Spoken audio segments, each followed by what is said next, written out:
Hey, everybody. Yep, it's Wednesday. What's that?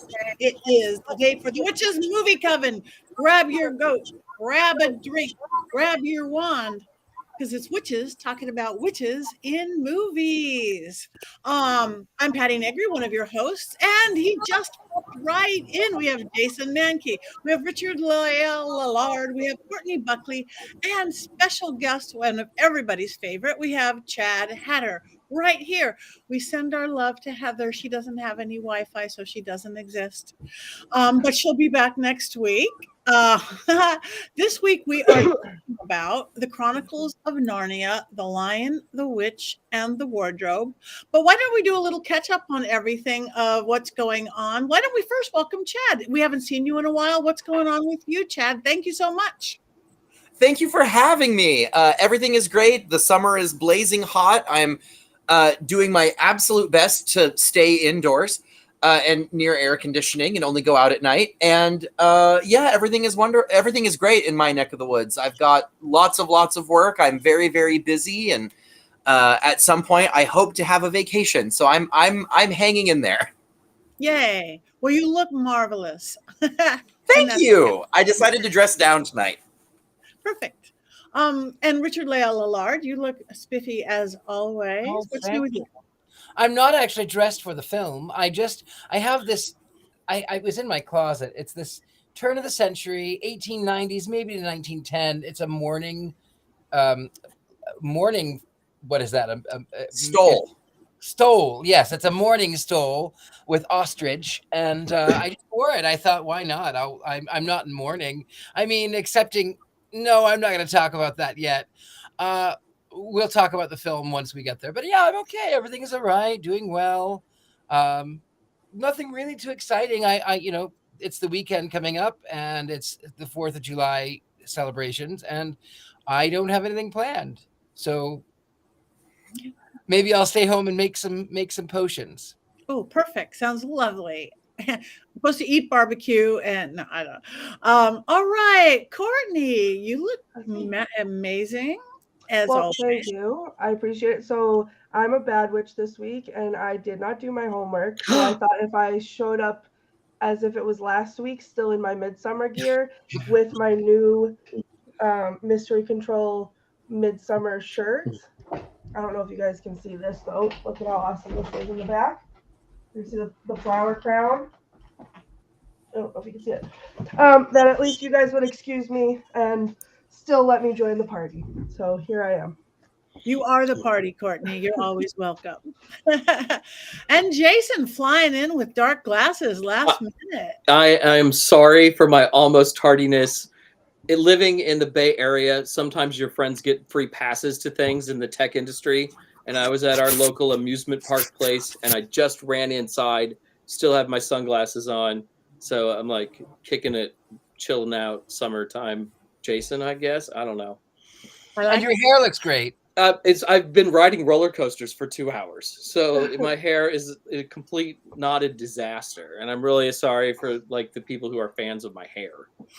No, it works. That knotted disaster look works. Thank you. It always works. Well, I have nothing new because I'm working on a book deadline, so I haven't left my computer. And I'm happy to be out in public with all of you guys. So thank you, everybody who's tuning in. All you guys in the chat room, keep it on because we'll throw you on here when we can and when the computer's working. And we want your input about everything, about us, about the movie. Anybody got your goats? We all have our goats. Chad, we have to get you a goat, I think. Right. I know I don't have a goat, but I do have I have a ceramic guinea pig. So I love him. That's close. I love them. Hardly tell the difference. I know. Yeah, no, it's dead ringer. All right. We are missing Heather already, so we're waving to her from here. Yes, a book, exciting. It is very exciting. I can't wait. So I'm thrilled to be doing it, but I'm in those last oh wait, my deadline. But it's good. But we did watch this movie. This was a nice little respite. Well, most of us did, and it's okay. Well, most of us did, and it's okay, Courtney, because you look cute. Well, Um, I brought Heather's book, so I can reference that. Oh, okay, Oh. that is good. So, okay, I did. You want to reference it from Heather's book? And I know Well, let me. wanted to talk Yeah, too. I gotta find the page first. So maybe. Okay, Richard-Lael, you start, and then we'll While move she over to is Courtney. finding the page, yes, I will talk about the Chronicles of Narnia. It is a story that was published in 1950 about these 4 orphan children who were sent to the countryside of England during the bombing blitz of London, which happened from 1940 to 1941. And while they're out in the country, they of course are in this country manor house, and they are housing with a professor and the housekeeper. The housekeeper wants to make certain that he is not disturbed. So she is always fussing and making things sort of difficult on these poor orphaned children. And they go to play games, they go to play hide and seek, and one of them ends up in this wardrobe, and beyond the wardrobe is this magical world of Narnia, where she encounters Mr. Tumnus, who is a satyr. And then, of course, nobody believes her until a baseball crashes through the window, and they all have to hide because now they've disturbed the professor. They get into this wardrobe, and they find out that this little girl was not lying, that she was in fact telling the truth, and that there was a mysterious world. Now, the other brother had somehow joined at one point too, and met the knockoff of Hans Christian Andersen's The Snow Queen. That's another story for another day, but he actually ends up by being the villain. These 4 and are prophesied to be there. They're the 4 gospels, as you would have it. But the 4 go on to be kings and queens, and they fight with Aslan, who is the true ruler of Narnia, who's this anthropomorphic talking lion who sacrifices himself and then is resurrected again, and met by the 2 girls, and they have lived these wonderful adult full lives, and they forget, and then in the end they find themselves back at the lamppost, and they go, wow, this really is familiar, and then they all come tumbling out as children again. The end. Next book. Well, thank you very much. I used to have a cat named Aslan. Yes, I did. He looked like a lion, so that was his name. Not that I was even over a big fan of it. It's just that my cat looked like a lion, so his name had to be Aslan. So, Courtney, did you find your pages? All right, so she mentions The Lion, the Witch, and the Wardrobe on page 337 under Teen Witchery and the Enchanted Child. So she talks about teen-focused narratives were not limited to I'll hold this up so you can see it. We're not limited to supernatural horror. Teen witchery could be found in lighter family fare on television and on the big screen. Before going further, it is important to note that the concept of the teen audience ranges from preteens or tweenies, ages 9 to 12, through young adults in their mid-20s. The exact range varies from study to study, with the broadest being from age 9 to 24. And it's this range that applies best to witch productions, considering both the target audience and the age of the characters. For example, Twitches from 2005, a popular film with tweens, tells the story of 21-year-old women, while youth horror such as Witches of the Caribbean was decidedly aimed at the older sector of this demographic. Family-friendly genres contained witch-centered productions that appealed specifically to preteens. Lighter teen witch fare began to emerge by 2005, and despite the popularity of some productions, they never overtake the popularity of the darker narratives. Most non-horror teen witchery films or shows were produced in the wake of other popular witchcraft-related productions, predominantly Sabrina the Teenage Witch, the Harry Potter books and films, and epic fantasy films like The Lion, the Witch, and the Wardrobe. These witchlight productions offered witchcraft narratives and enchanted realms. And then she goes on to talk about the industry capitalizing on the popularity of teen fantasy. And she says that in all of these contemporary teen witch narratives, the witch is not an outcast. The productions are not focused on the negotiation of magical boundaries or the acceptance of one's natural power. The teens are in search of their true identity. And you did mention epic. And since you brought up the word epic, I think we should also mention briefly epic movie, which was, I think, 2007. It was basically these 4 orphans, epic movie. Here it is. These four orphans from 4 different movies: Snakes on a Plane, Nacho Libre, I think is what it was. Anyway, they end up by meeting Willy Wonka. He's not Willy because it's copyrighted, but they meet Willy, and he ends up, of course, being creepy. They hide from him in a closet. They hide from him in the wardrobe, and of course, then they go to Narnia, where they meet Captain Jack Swallows. I didn't pick this up. That's the character's name. So I actually really enjoyed this movie. It's stupid, but if you want a good laugh, go to this one. Also, I love Jennifer Coolidge. Is that her name? Yeah. Jennifer Coolidge plays the Stifler's mom. But she also plays the White Witch. Jennifer Coolidge is great in everything Jennifer Coolidge does. She's fabulous. Yes. Everything. Yeah. And yes, I just wanted to repeat what Robert just said, that Heather really didn't write about this very movie. It was mentioned there because it isn't an American film. She hasn't done her other country book yet. So we'll have to get that out of her. But well, we needed to channel whatever her words were regarding it because we miss her. So we miss her completely. I took on that burden. Heather's not here. I hope I did her justice. You can't see because of the sunglasses. Yes, it's tough. It's too dark. I'm hiding my sunburn is what I'm trying to do. We can still see it. Still see it. I can feel it on my face. We can see sunburn even though you can't. I love the Chronicles of Narnia. I have to start by saying that I love these books. I read them in 7th grade. I reread them in college, and I've reread them as an adult, and I still find them enchanting. I like them much more than Harry Potter. It appeals to me in a much better way. Anybody can walk into a closet and come out in Narnia. Not everybody is born a magician. I think that the magic in Narnia is much easier to access, which is probably why I like it more. I agree. And then you can, in my case, one can go in the closet and then blow the closet doors out, come out of the closet, which is my mantra. Happy Pride. I was told when I was in high school, I was told, Chad, you might be in the closet, but the door is wide open. And I always, I am not a subtle human. So I love that even when I've adopted a much more dark, style of dress as an adult. But when I was younger, most of my clothing was covered in glitter. So. I love it. Well, we're happy to have you here. Your hat's fabulous, Chad. Yes. I made it. Thank you very much. Yeah, it's great. I love it. Okay, so I feel like high church Angelica. Yeah, talking about the church, I didn't read the book when I was young. I didn't do anything.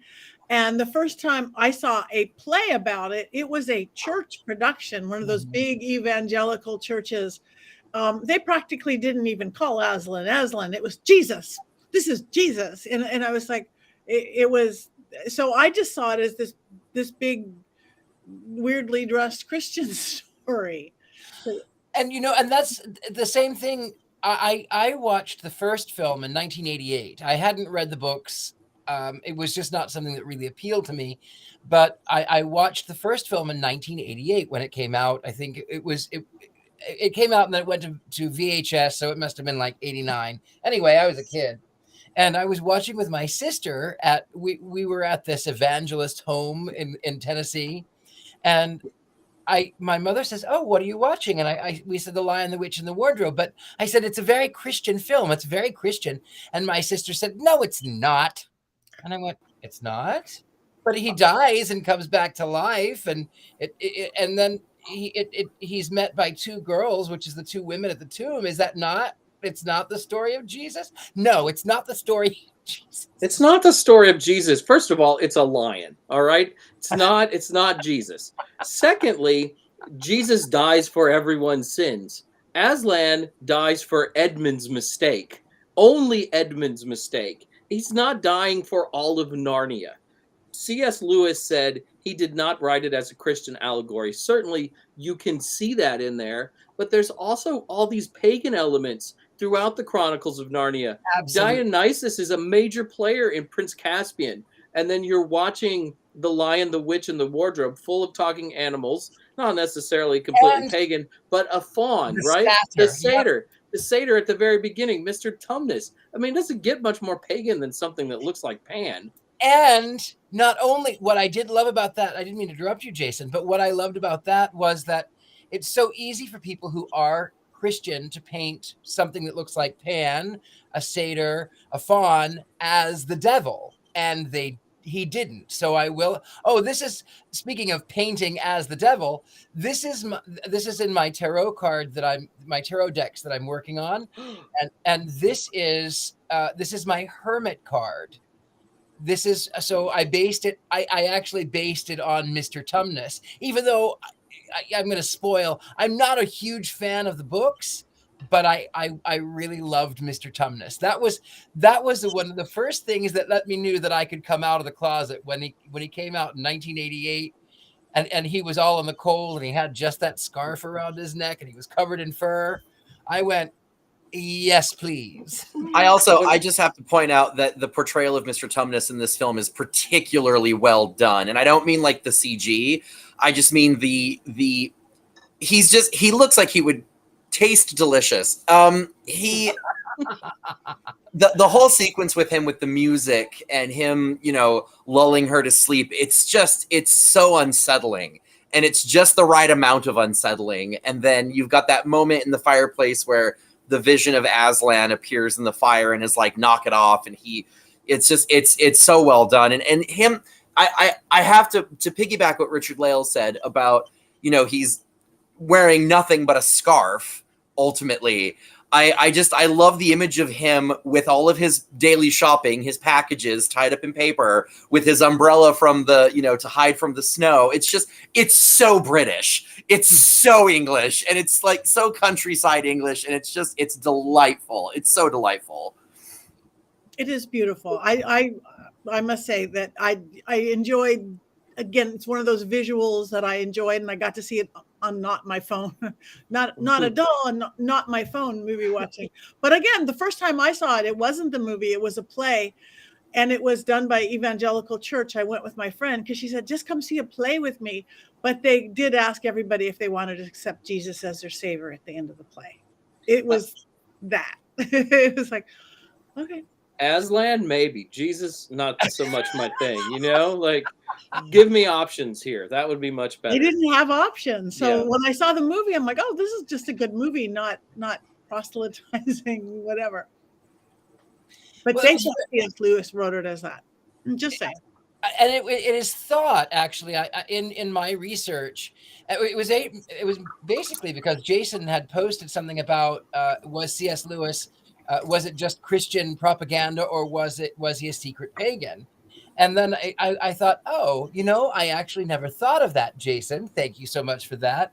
So I did a little research, and there are a lot of Christian groups that are actually trying to ban his books and movies because they think that he is a pagan. Sincerely, for the fact that there is the satyr, there is Dionysus, there are all of these pagan animals. Well, I mean, and Father Christmas as well. There's a lot of evangelicals that look at that as idol worship. And so the inclusion of Father Christmas as a character also is a hindrance. And it's interesting.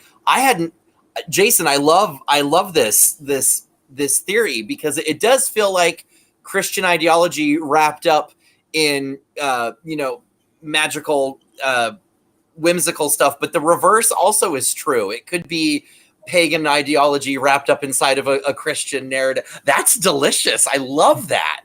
I can't take credit for thinking of it. So there's yes, but you took the time to share it. So Ronald Hutton writes about C.S. Lewis and Tolkien not necessarily being secret pagans, but at least pagan sympathetic. They were very much interested in ancient pagan religions, and it comes through in both of their work, whether it's Narnia or the story of hobbits and Middle Earth. And it's really not out of bounds, particularly in that period, and especially a little bit before, where people were paying a lot of lip service to Christianity because they probably felt like they had to, but there was something missing in their religious worship. So they kind of filled in the blanks with paganism. Like one of the reasons the Greek god Pan is so popular is because of 19th century romantic poetry when people begin to feel disconnected from the earth, they, that Jesus is not a very good conduit for that, right? So they start writing poetry about Pan.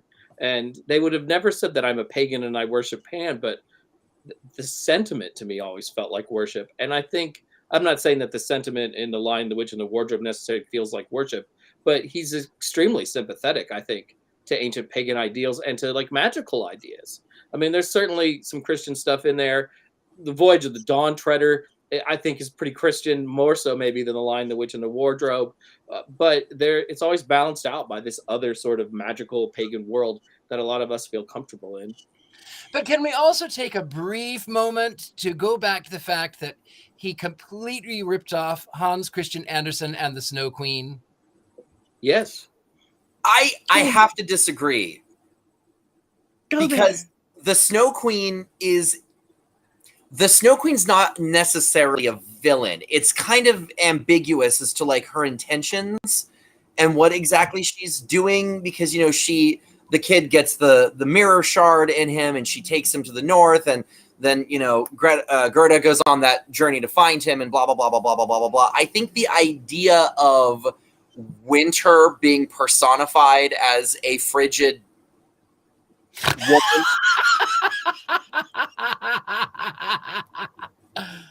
I caught a frigid witch.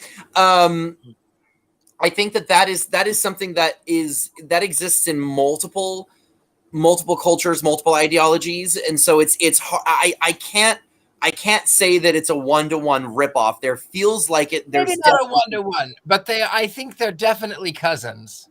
Could be. Oh yeah, definitely. It's just it's the main thing is that Jadis uses winter to exert control, whereas the Snow Queen is an agent of winter. So it's the impetus behind the two of them. In the Snow Queen, they talk about how she's part of like the balance, right? Because you have to have winter in order to have this, in order to that, and she's the queen of the snow bees, and snowflakes are snow bees, and blah blah blah blah blah. And the grandma goes on the whole thing about who the Snow Queen is, and the White Witch never really. It always irked me when people when they would refer to her as the Snow Queen, because she's not. She wants to be Queen of Narnia. She uses winter for control, but she's not, because if you've read the other books, you know where she comes from, and she has her origin story has nothing to do with winter. She just literally is she's a spoiler alert. She's a person from another dimension that wants to rule this one, who sort of ends up there completely by accident, and she's indirectly responsible for the very magic that Aslan uses against her when he sacrifices himself to save Edmund, because she, being power hungry, and that's a theme that exists in everything. J.K. Rowling did the same thing in Harry Potter, where Harry's mother sacrifices herself to save Harry, and then it puts this protective charm on him, and then when Voldemort tries to steal it to make it part of himself, he doesn't do I don't watch that, but you're not supposed to say that name. Oh, right. I won't mention her again. I'm so sorry. I won't mention her again. I'm so sorry. Oh yeah, her name too. Yeah. Speaking of frigid witches, but I do have to say though, and this is my only contribution, is the character design of every single person in the movie is brilliant, and the costume design of Tilda Swinton as the White Witch is just phenomenal. And one of my favorite, and everyone knows this bit of information, but I'm going to say it anyway. But as her power begins to wane, her crown melts. And I love that. I absolutely love that. And my other favorite thing about it is that when she rides into battle, because she's real petty, she's wearing Aslan's mane as part of her. If you didn't notice that thing, that fur mantle that she has on is the hair that she cut off of him when she kills him. And I love that, because what a middle finger to his entire army. I'm wearing part of your leader. Like that's just, it's so mean. And it's Tilda Swinton, who's just amazing in pretty much everything she does. But she really knocks it out of the park in this movie. Like anytime she's on screen, like you just can't help but stare at her. She's just so otherworldly. And she looks like she's 12. And yet I think she was about 40 when this movie was made, because she's in her 60s now. And I like, you would think never she think might that. be a vampire. Yeah, she doesn't exactly. age, Yeah. and you can't find photos of her as a child. So She never was a child. She's Tilda exactly. Swinton. She's just born like Tilda Swinton. You just come into the world fully formed. I am Tilda. Hear me roar. Yeah, her dress was amazing. Her out, and it did. Besides that, she melted. It kept getting darker too. It does. So at the beginning of the movie, and her dress is made like the fabric. I've seen it in person, and I couldn't even begin to describe what that thing. It's like a religious experience seeing it in person, because it's all these layers of gossamer and silk that have been shredded and burned and felted and worked back on themselves, and it's, if you notice, the darkness within the dress creeps from the bottom up. And I remember reading somewhere that they had something like 9 versions of the dress, and the people doing continuity had to pay very close attention to where they were in the story, so that if they had to go back and do a reshoot. In fact, hold please. Do do do do do do. I was given as a gift this book, which is The Art of Disney Costuming. I don't know if you can see it. There. Oh, beautiful. And it is full of misinformation. But I'm going to see real quick. I believe that the White Witch is in here, and I may be able to give you a bit more insight on her dress, assuming that the information in here is correct, because a lot of the information in here is not. Let's see. There's Maleficent, because at the end of the day, it is a Disney film. And which is remarkable that they would do something so overtly kind of antithetical to what they do. But no princesses, only queens.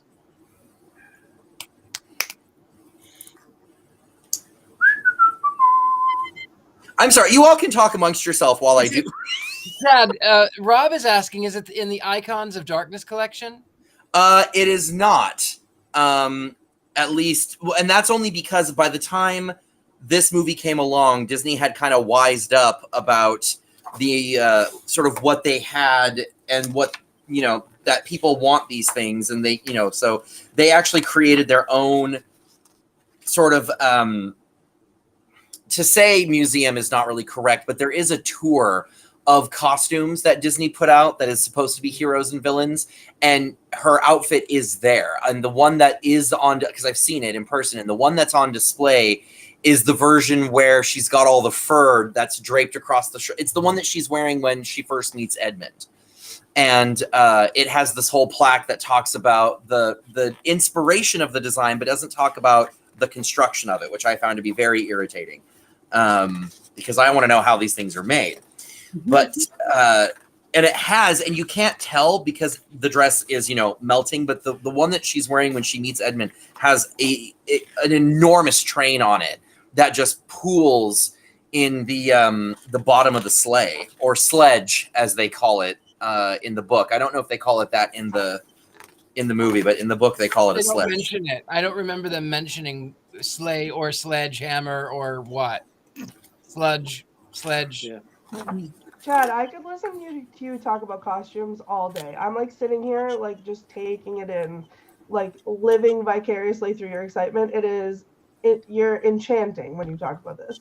That's fair. Well, thank you. I always thought I was irritating as all get out, but if someone is enjoying it, then it makes it completely worthwhile, because and he's very good. I will say I have to brag.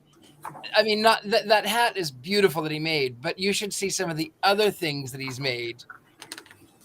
I'm sure there'll be time. There'll be time. Wands up to Chad's costuming. Absolutely, all the way up. And discussions of. Did you find what you were looking for? No, dash it all. I'm very upset because I know that the costume is in the exhibition, but if it's in here, it's under the wrong category, because I already went through the villains and it wasn't there. And now I'm going through like the anti-heroes. Here's Mother Ginger from the Nutcracker. Yeah, it's not in here. That is an absolute travesty. But then again, I did say that the book is full of misinformation, which is really unfortunate, because the person that they had, I'll be honest, the person that they had write it knows nothing about costume design, and the people that he chose to interview were incorrect. But anyway, so having seen the costume in person, I will tell you that the one thing that it is devoid of, which I was really surprised by when I saw it, is there's no beadwork, there's no crystals, there's no sparkle. It's all just it's snow if you're looking at snow at twilight. So there's no, it doesn't glisten, it doesn't glitter. And I can only assume that the reason why they did that is because there was so much green screen that they would have done, it would have reflected it, and that would have been a problem. Because a lot of times when you have something that's green screen, if any part of the garment is reflective, it picks up on it, and then that is more CG that the technicians have to worry about as they're filming. So, but it is a gorgeous costume. It is an absolutely gorgeous costume. And I love the way Father Christmas is designed as well, because he's very Nordic. He's very medieval. He's not your typical Santa Claus at all. And I've seen many stage productions of this where they make him a Coca-Cola Santa, and it just, I can't be bothered. Well, how do you really feel? Thank you. All right. So we like the dress. Moving on. And oh There yeah. she is. Oh, God. She's like a big evil snow cone. I love it. Gorgeous. Let's move to the animals. I like these talking animals. I don't always like talking animals. It works in the context of Narnia, that's for sure. Yeah. Like the beavers like bring you in. I feel weird saying beaver like this, but the beavers bring you in like from the very start, right? And they seem to have expressions, and the voice acting is really good. I also really like the animals. Yeah, I did too. I have to say too, when Aslan speaks, I kept wanting Aslan to say, "I don't know where you are, but I will find you. I will make you." It's Liam Neeson. I could not, if you were to say who would you pick to voice Aslan, there's a very short list of people I would pick, and Liam Neeson was absolutely the thank you, Alicia. But he's just it. I could listen. I don't know. To I him. think I would have really liked Samuel L. Jackson. But here's the thing: or Morgan Freeman would have been amazing as well. Yes, Morgan Freeman. Yes, but Samuel L. Jackson.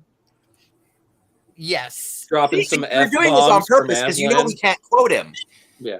I don't know, because then we would have gone, oh, that's Samuel L. Jackson, or oh, that's Morgan Freeman. Here you didn't just go, oh, that's Liam Neeson. That is true. Yeah, that is very true. Liam Neeson has that big voice, and there's gravitas to it, but there's also there's very real empathy in his voice, right? Like he can play those quieter parts, or those parts where it feels like he's giving the children a hug really well. When my wife and I were watching the movie, we were like, I just can't imagine anybody but Liam Neeson being Aslan. And apparently it was a role that he really wanted. Like he politicked to get the role. He wasn't their first choice. No, the little known fact, first choice was actually Gilbert Gottfried. Well, that's what C.S. Lewis intended. Yeah. She doesn't know the deeper, greater, ancient magics. She didn't know that. Yeah, that would have been terrible. I mean, I love that it cuts to a picture of C.S. Lewis while we're talking about Gilbert Gottfried. yeah. Oh, but can we talk about real quick about Jim Broadbent as Professor Diggory? Yes. Like, Slughorn. he's one of my favorite character actors, and if you know who he is within the like overarching story of all the books, perfect casting choice. Absolutely perfect casting choice. I have no idea who he is, who the professor is. Can I spoil it? Can I spoil it for everyone? Yes, please spoil it, because I haven't read anything past Narnia. The books chronologically do not come out in order, because The Lion, the Witch, and the Wardrobe was the first one. And I want to say, Jason, correct me if I'm wrong, the second one is The Magician's Nephew, right? In chronological order? Yeah, in order in which they came out. No, Prince Caspian came out second. So Magician's Nephew is like sixth. It's earlier than that. I want to say maybe third. But the point is that one of the books that comes out later in the series is a prequel. Yeah. Called The Magician's Nephew, where the professor, it's either Diggory Kirk or Kirk Diggory. I want to say Kirk. His name is Kirk. I want to say. I'm going to go with that. Cameron. Diggory Kirk Cameron. Right. Okay. So Kirk Cameron. No, but he, as a child, is sent to live with his uncle, who is a magician, but what he's doing is he's conducting very specific scientific experiments to try to figure out how to move from our dimension into another. And what he does is he creates these large multicolored rings, and he tests them on literal guinea pigs. I'm holding up my guinea pig. He tests them on guinea pigs. And he basically... Say what? I just was going to say, I know there's a guinea pig in the room. Bring him in. Exactly. So he creates these rings, and I want to say they're red and green, and the green one takes you to another dimension. The red ones bring you back. It is number 6. Wow, I'm so sorry. Okay, well, anyway. No, it's okay because it doesn't make any sense that it's number 6. No, it's absurd. It does. Yeah. But what happens is, through a series of events, the Kirk and a lady friend, a young girl that he's friends with, end up touching the rings, and they wake up in an interdimensional nexus point that is a forest filled with ponds, little tiny pools of water, and there's guinea pigs everywhere because his uncle, the magician, was testing on guinea pigs, and so they'd pop into this world between worlds, and they weren't able to come back because they're guinea pigs. You can't say touch the red ring when you want to come back. They're guinea pigs. So they find out that by jumping into a pool, each pool is a portal to another dimension. And so they end up in all these different dimensions, and one of the ones that they end up in, who are frozen like statues, sitting in chairs, and the world is kind of post-apocalyptic, and it's breaking apart and all this and that. And in one like chapel, kind of big grand hall thing, there's all these people that are lined up, and there's a bell in the middle of the room. And Kirk makes the mistake of ringing the bell, and when he rings the bell, one of the figures lining the walls wakes up, and she is who eventually becomes the White Witch, because she starts chasing them through the worlds because they're trying to get away from her. And I forget, Jason, jump in because I forget the finer points of the plot, but there's, at one point, they end up in a reality where there is nothing. And at one point, they end up in London, and the woman Jadis, who becomes the White Witch, grabs the arm of a lamppost and breaks it off because she's got this like superhuman strength, and she's using it as a club to try to attack them. And when they end up in this world between worlds, they start hearing this sound, and it's someone singing, and it's Aslan. And he sings Narnia into existence. So as he's creating Narnia, they're not supposed to be there. It's a complete accident that they're there. But things that are in this reality are placed there, and then they grow. And Jadis drops the arm of the lamppost, and it grows into a lamppost. So at one point, Aslan is like, y'all have created a problem here. This woman is evil. We need to do something. Travel to this location. You will find a tree there with apples. Don't eat any of them, but bring me one of them. So they go off. They find the tree. It's loaded with silver apples, and Jadis has beaten them there, and she's like chowing down on them, which they were specifically told not to do. And if I remember, there's a passage in the book that talks about how her mouth is stained brown from eating the apples, but they get the apple.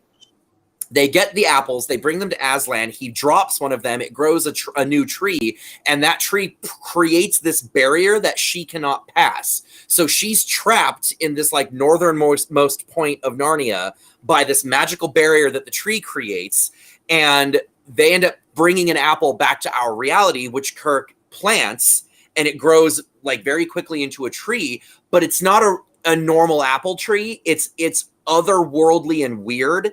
Like there would be days where the weather would be doing nothing, but the tree would be moving like it was stuck in a windstorm because it is connected to Narnia. So things that are happening to its sister and brother trees in Narnia, it reacts to. At one point, the tree falls down. It gets knocked over, I think, by a windstorm. And so Kirk has it made into a wardrobe. Which is why when you look at the production design of this film and you see the wardrobe, it has an apple tree carved into the front of it, because that is the production team's reference to the magician's nephew and the origin of the wardrobe. That's why at the end of this movie, when she's like, "Oh, you wouldn't believe me," he's like, "Try me," because he knows where the wood of that wardrobe came from. He knows the origin of it. And so that's why he, in the books, when they tell him the story, he's like, no, it makes perfect sense. And the kids are like flabbergasted that he believes them, because the housekeeper doesn't and the gardener doesn't, you know, other people don't believe them about this magical adventure. And he has this great quote where he says, yeah, you could turn a corner and end up in another dimension and not even know it. And so there's a lot of elements at play within the overarching narrative of these stories, more so than just the religious allegory, which ultimately is a very small part of it. Dawn Treader is the worst, where they get to the end of the world and Aslan's like, you're not going to come here anymore. You need to learn my name in your own reality, Jesus. You know, that's the worst one. The rest of them, there's so much going on. It's brilliantly written. It is a level of storytelling I aspire to, because, and you can't really tell, either he planned all of this, wrote it out of sequence, and did it on purpose so that you as the reader are finding the breadcrumbs and putting the trail together yourself, or Homeboy's just really good at retconning, because there's so many things that happen. Like the lamppost growing in the forest is the only one of its kind. Why? Well, this idea of a new world dawning and things are brought to it to create life is not necessarily, you know, the way the world is created in a biblical sense. You know, God just kind of is like, and, you know, things happen. But this idea that Aslan is cherry picking things to create this new world. Oh, yeah, there you go. There's all the books. It's genius. It's absolute genius. And so there are a lot of people that are like, nah, Christian. And I'm like, I can't get entirely behind writing it off, simply because there's so many more elements of it that feel subversive when it comes to magic and creation and, you know, clockmaker theory, that God got the world going and then left. That's what Aslan does. He builds reality, and then he builds Narnia, and then he leaves. You know, there's so many other, I could go on for hours. I'm so sorry. You other people should be talking. I'll be quiet. I've never understood why they don't get mad at Aslan. He like leaves for 100 years, right? I mean, yeah, I would have been like, where the heck is this jerk face, right? I mean, why isn't he doing anything? The implication is that God is God. Boom. So in Narnia, he is their God figure, you know, but he leaves to go check on it's implied that he goes and checks on other worlds and then kind of does his rounds, right? Right. Yeah, he's got lots of things going on, but still, as a resident of Narnia, I would have been a little angry. I mean, not getting Christmas for 100 years, that really blows. It's absurd. Yeah. I hate Christmas, so that would be fine for me. That would be perfect for me. Bah, humbug. That's what I say. It's the most but Christmas in Narnia is much more hedonistic, because they're like, yeah, we want presents and we want food, and that's what they focus on. It has nothing to do with anything religious. They literally just want a party. It's more Roman Saturnalia than it is Christmas. Agreed. Yeah. And Susan and Lucy go to a Bacchanalia in Prince Caspian. I mean, you know, it's a pretty happening place. Yeah. Okay. And anybody else have anything to say before we vote? I get why, though, that they have the God figure disappearing, because and then I also understand why it was a little preachy, because again, they just experienced World War II. They just experienced the bombing blitz of London. They experienced the atrocities that happened in Berlin. They witnessed it, and so a lot of people were really, really scared of everything. You know, it even led to the Red Scare. The communists were coming. So, you know, that it was. I understand why it was put in there, but it's not my favorite. It also mirrors so much of what C.S. Lewis and J.R. Tolkien did mirrors traditional fairy tale structure. And if you look at, early Charles Perrault was the one that wrote the version of Cinderella that had the fairy godmother. And it actually predates the Grimm's version by, I want to say 80 years, I think. But there is, in most adaptations of Cinderella, there is a moment where she questions why the fairy godmother, you know, why weren't you around other times I needed you? And my favorite version is fairy tale theater, you know, Shelley Duvall's fairy tale theater from the late 80s, early 90s, where Jean Stapleton is playing the fairy godmother. And Cinderella says, my stepsisters tied me to the banister once and have been really awful. Why weren't you around? And the fairy godmother's like, you have to look after yourself. There's not always a magical fix to things. And so to me, the parallel of Aslan not being around to always deal with everything kind of mirrors that, because if he was around to always save the day, then I would imagine life would be boring and also maybe easier, and maybe not so many people would have been turned to stone. I don't know. It's really just more of a flippant comment from me, right? I mean, I wasn't necessarily like looking for like a deep theological long discussion. It was just sort of a dumb, silly thing to say, which I'm prone to do on this show, is to say dumb, silly things. Yes, but the problem is I like talking. So if I see an avenue where I can like jump in and pontificate for 45 minutes, I'm gonna. If we're talking about Narnia, though, we cannot leave this discussion, though, without talking about Narnia's weird cousin, Fillory. If any of you have read if you watch the TV show The Magicians, that takes place in Fillory, which is basically Narnia, but they can't use Narnia, where an adult is obsessed with a kid's book his whole life and then gets to go to this place where these very Narnia-like things happen. Magician was the name of the first book, and all of the books are fabulous, and the TV show is also fabulous. I love it so much, but it's like the adult version of Narnia, like Narnia but they're not even After subtle. Dark. They get to the nexus between worlds, and instead of pools, it's fountains. Yes. So if the fountain gets turned off, you can't go back to that world. They're really, and then instead of the magic rings, there's things that are like enchanted to get you in and out of those realities, and one of them is a button, and so they keep it in a glass Victorian pill case so that you don't touch it unless you need to, because if you so much as bump into it, you'll portal there immediately. But yeah, they're not subtle at all. It is, and instead of a wardrobe, it's a grandfather clock that's got these two ram's heads carved in the top of it. And there's a professor, but he's an abusive professor who takes their stories and turns them into books like the kids. Yes. Right, yeah. Which also is a bit of a ripoff of Hook, where Granny Wendy mentions that, Sir James and Barry next door heard us talking about our adventures and he wrote them down. And so nothing new under the sun. But brilliant. If you like Narnia, though, you have to read the Fillory books. They're great. Well, the Magician books. But yeah. Because they're really not called the Fillory books. I wish he would write the Fillory books, though. I agree. That is something as supplemental material would be amazing. Yeah. I have dreams. All right. So anybody else have anything else to say? And again, we're listening to all your comments over there. That is great. Before we vote on. Have we really talked about if we liked the movie? Like any of us have liked the movie? Yeah. I mean, we've been talking about the movie, but I mean, I always want to see if Richard-Lael hates or likes something. Oh, that's right. So let's go through there. I'll start. I love the movie. So moving on. I liked it. It was pretty. I like talking animals. Yeah, that's it. That's all I got. Courtney. I feel like I've seen it now, so I can say based on what I've heard tonight, I like it.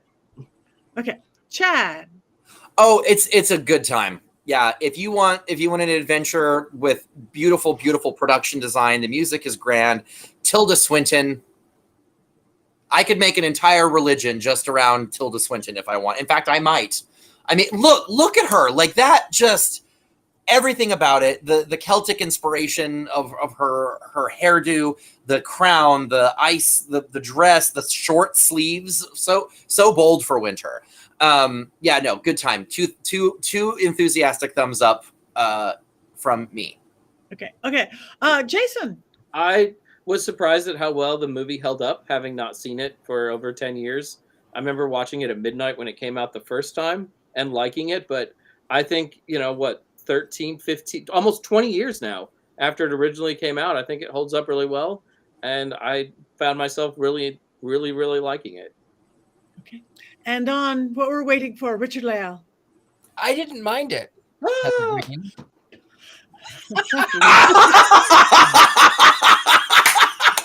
Your wardrobe change is even better now, Courtney. Like I need you to have a shirt that says "I can't be bothered." I didn't mind it, and I can't be bothered.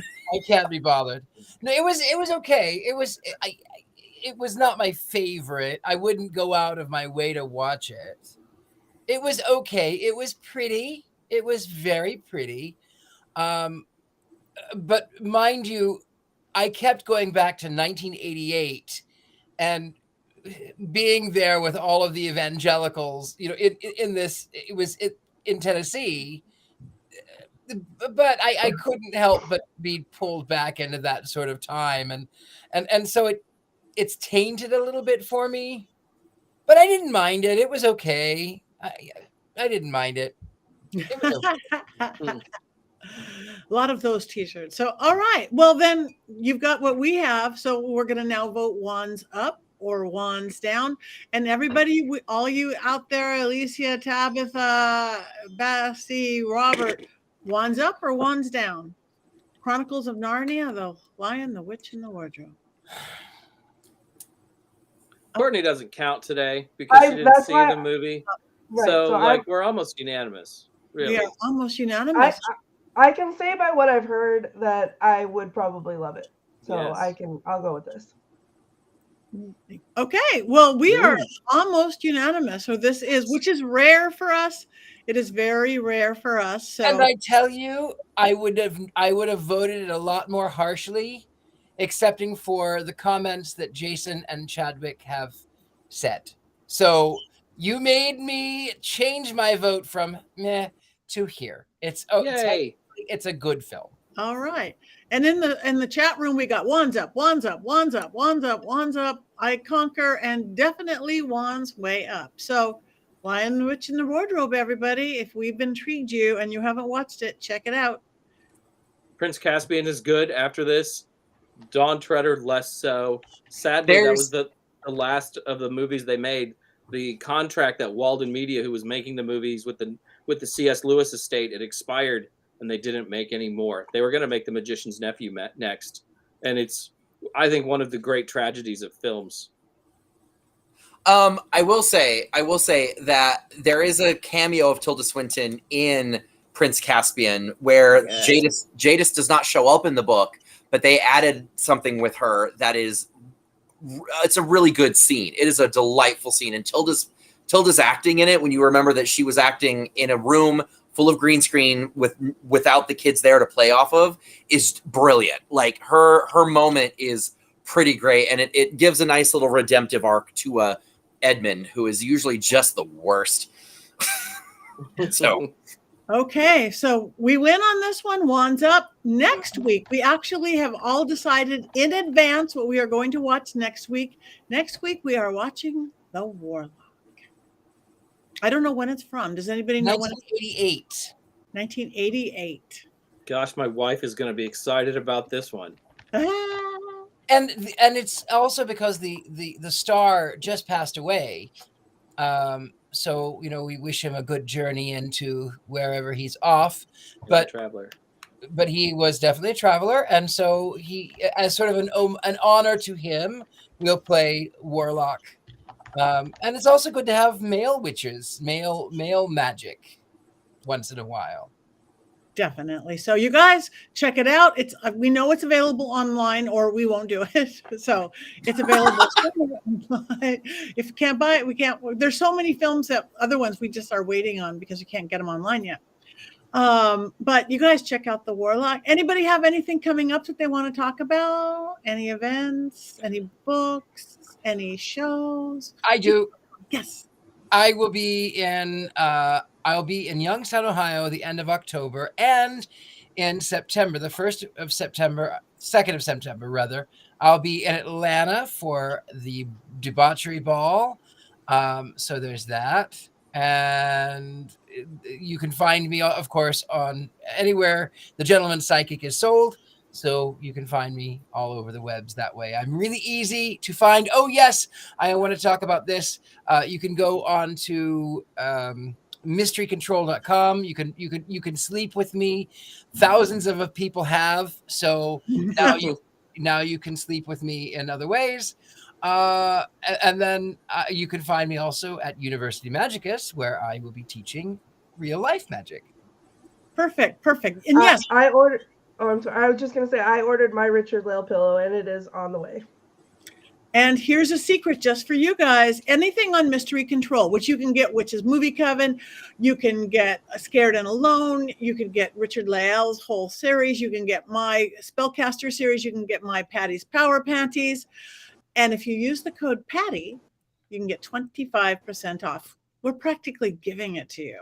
You can get it. I didn't mind it on your very own shirt. So Mystery Control. Also have, I just to share with everybody, I purchased this on Mystery Control as well.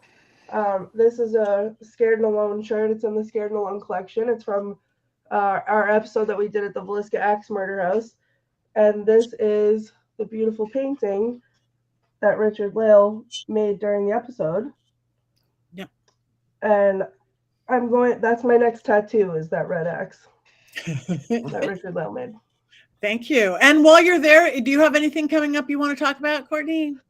No, I'm just acclimating to summer life. But I will be, hopefully, as my life calms down and I head into summer, I will be streaming some more horror games on Twitch. So you can find me at The Themes on all the socials, including Twitch. Keep your eyes peeled for new episodes of Scared and Alone when they come out. You can watch me as Ghostbait on there at scaredandalone.com. And to fill the void until then, you can watch past episodes, including the Villisca Axe Murder House episode. But other than that, I'm just, trying to manage my time wisely so that I can watch all these lovely witch movies, which I clearly did not succeed at this week. But next week is a new week. So New week. Perfect. Jason. July 11th through 16th, I will be in Southern Ohio at the Starwood Festival, which is a magical week of camping, live music, lots of workshops. I'll be doing rituals and workshops all week. And then in August 7th through the 13th, I will be at the Sacred Harvest Festival in Minnesota. I think it's about 90 minutes north of Minneapolis. So those are the next two big things on the agenda. So it's always very exciting to go on the road and do festivals. Thank you. Chad, anything else that we can know about? What are you doing? Well, I'm actually, the hat that I'm wearing, right, is a replica of Cynthia Erivo's Elphaba hat from the film adaptation of Wicked. This broom is also a replica of her broom from the film adaptation of Wicked, which which wraps filming in a couple of weeks. But I'm actually in the middle of creating a large amount of costumes from the film that I'm taking to San Diego Comic-Con at the end of July. So weekend of July 21st, if anyone's at San Diego Comic-Con, there will be Glinda will be there, Elphaba will be there, the Wizard will be there, Madame Morrible will be there, as well as 4 very obnoxious flying monkeys. I've got monkey masks. Let me grab one real quick. They're not painted yet, but they're very because flying monkeys should be unsettling, but I don't know if you can see. There we go. Oh wow. Yes. Yeah. It is unsettling. And they're remarkable. We're flocking them, so they're going to be velvety and Oh God. Wow. And you are freezing up as you do that. The spirits have gotten there. The spirits have gotten there. So thank you. Thank you for that. So Comic-Con, everybody. I'm gonna miss you in Ohio by just days. I'm gonna be there the weekend before, but filming in some reformery haunted something. I don't know. Coming up in August, I will be at Hexfest in New Orleans. I'm teaching 3 different workshops and a panel, and then I'm heading. Where am I going? Somewhere. I have actually no idea where I'm going up. 2 places in August. And Michigan Paracon. Michigan Paracon. Thank you. Michigan. It's the big one. It's way high up in Sault Ste. Marie. Thank you, Courtney. You're welcome. Even if you don't watch the movie, you're staying here. And of course, check out University Magicus, where you can learn all this crazy magical stuff by people like Richard-Lael and myself, spellcasting, mediumship development, all sorts of crazy, wonderful left of center things that we teach there. Again, go to Mystery Control. Check out my regular podcast, The Witching Hour, which people like these folks here are guests on. Drops a new one every Monday, everywhere you get podcasts. You can get it in video on my YouTube and on paraflix.com. Check out paraflix.com, all streaming, all horror, all the time. And other than that, like us, follow us, Tell us what you want us to see. Tell your friends and get a goat. Thing to do as we end. What do witches do? 1, 2, 3. Yeah.